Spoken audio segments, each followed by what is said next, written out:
Welcome, everybody. College football week 8 is over and college football week 9 is here. I'm Joe at the Game House, and today we're going to be taking a look at NFL draft prospects to watch in college football week 9.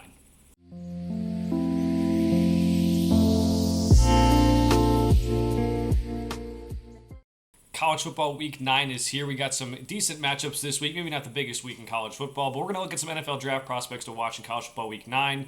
We've been through halfway through the college football regular season. We've gone through a lot of prospects. As a reminder, we're going to be only doing 5 each week with with this article and this video, and we're also only going to try to use these players once. So, try to get as many prospects as possible as we get through the regular season. Some people maybe you won't see this week that you think should be this week, but maybe we covered already, or maybe I'm saving them for down the road. But we're just trying to get to most of the draft prospects people can watch and kind of see how they do. So let's get it started. We have Laiatu Latu out of UCLA. UCLA's had a great start to the season, 5-2. Offense has struggled, but their defense has been able to get pressure on the opposing quarterbacks a lot this year. They've got a couple good pass rushers there with Latu and the Murphy brothers as well. Latu is their best pass rusher. He has 22 total tackles, 10.5 tackles for loss, and 6.5 sacks this season. He's risen up draft boards already this year, a big time. Someone maybe that we kind of mentioned in the summer to kind of watch out for, but really took that next step forward. He transferred in from Washington, and he's proven that he can be good against the run as well, at least decent against the run. He's going to have a chance. Most of these times when we do these, like we talk about matchups of like this guy going up against another great player is going to help you see maybe how good he can be against some good competition. This one, I'm kind of just watching because I think he can rack up a lot of sacks. They're going up against Colorado. We talked about Colorado's issues on the offensive line this year. There could be a chance for him to have a huge game. Now, Latu is playing very well and could have the profile of maybe a top 5 pick when the season's all done and we're getting ready for the NFL draft. But he does have a very big injury history. Washington wouldn't even clear him to play. He has been cleared by UCLA, so when you get into the medicals, maybe this guy is a very good player, but then he drops in the draft because of that. The only thing he can control right now is just going out and having an absolute great second half of the regular season for UCLA and just trying to keep that draft stock high so if the medicals come back not in his favor, maybe he doesn't slip as far as maybe some other guys have in the past. All right, we're going to try to say this name. Kingsley Suamatea from BYU. BYU's had a solid season as well this year. First year in the Big 12. Offense isn't the most high powered, but they have been able to control the line of scrimmage decently well. Big part of that is Kingsley Suamatea. He's a good season at left tackle for him. He's the guy we covered in the prospects to watch in the summer. He's going to have his work cut out for him in week 9. Cougars take on Texas. Longhorns have several key players who can make an impact on defense, so he's going to have to play really well to help neutralize them. Texas is favored to win, but if they can control the line of scrimmage, maybe they can keep things close, especially because Texas is going to be without their starting quarterback, Quinn Ewers, who we talked about a couple weeks ago, I guess about a month and a half ago at this point with the Texas-Alabama game. There's a chance if they control the line of scrimmage, maybe they can pull off an upset. So a lot of good tackles in this draft class. They're going to have to all try to play each other for position. We're going to go over another one right here, right now. But just you have to know that you have to keep on playing well. Maybe some of these guys end up going back to college for another year with NIL money and just the fact that it's just a loaded tackle class. Same thing goes for quarterbacks and wide receivers.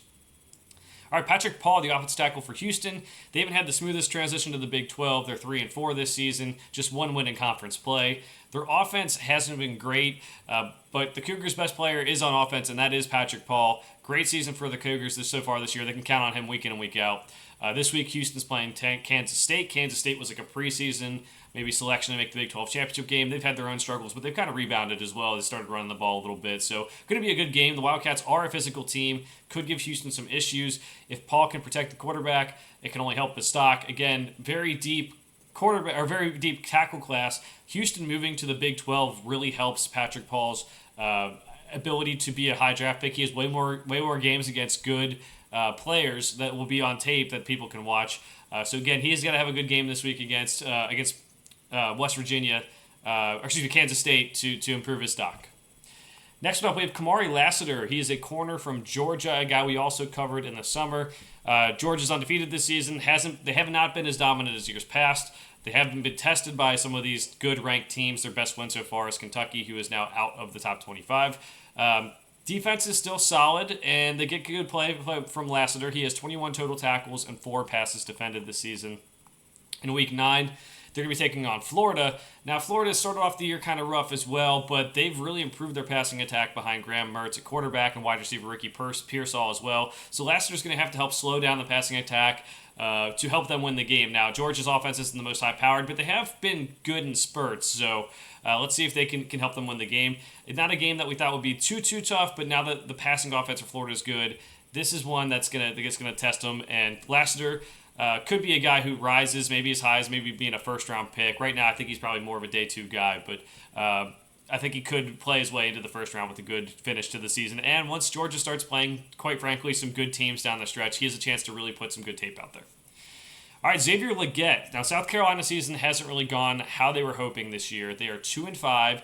Offense has been inconsistent, but they found a star on the offensive side of the ball. Now, Juice Wells was supposed to be that guy for South Carolina this year. He's been dealing with an injury all year. It has not been great for him. He was kind of like the guy who's going to be the draft prospect, and now he's injured, so now we have to see if he's going to go back to college, if he's going to finish out the year, if he's going to transfer somewhere else, or if he's going to go pro and just kind of take his chances. So Legette stepped up, though. He has not produced over his career. He's a one-year wonder, and it's this year. Registered 38 catches for 736 yards and 3 touchdowns. He's got a great athletic profile that can help him with this. So they're going up against Texas A&M in Week 9. They can provide a good measuring stick for Legette. Again, he has solid size and athleticism, but just really didn't put it together before this year, and maybe didn't have the most opportunity with some other good wide receivers on the roster the last couple of years. But if South Carolina has any chance, they're going to need Legette to create big plays down the field. I think the offensive line probably holds him back in this game, but I think this is a good opportunity for him to show what he can do. And again, very deep wide receiver class. That's why we've covered so many quarterbacks, offensive tackles, wide receivers. It's just a very deep class. It's going to be interesting to see where he might go. I think right now, probably projected to be a 2nd or 3rd round pick. Keeps on playing well, though. Maybe he moves himself up the rankings. It's just very, very hard this year to do so. And again, another position where guys might try to return to college football for next year or transfer to a different school for next year and kind of wait out this draft class until next year, where the draft class is not projected to be quite as good. So Legette's one to watch against Texas A&M. Those are the 5 NFL draft prospects I'm watching this week. Let me know in the comments below who you are watching this week. For now, thanks for watching. We'll see you guys next time.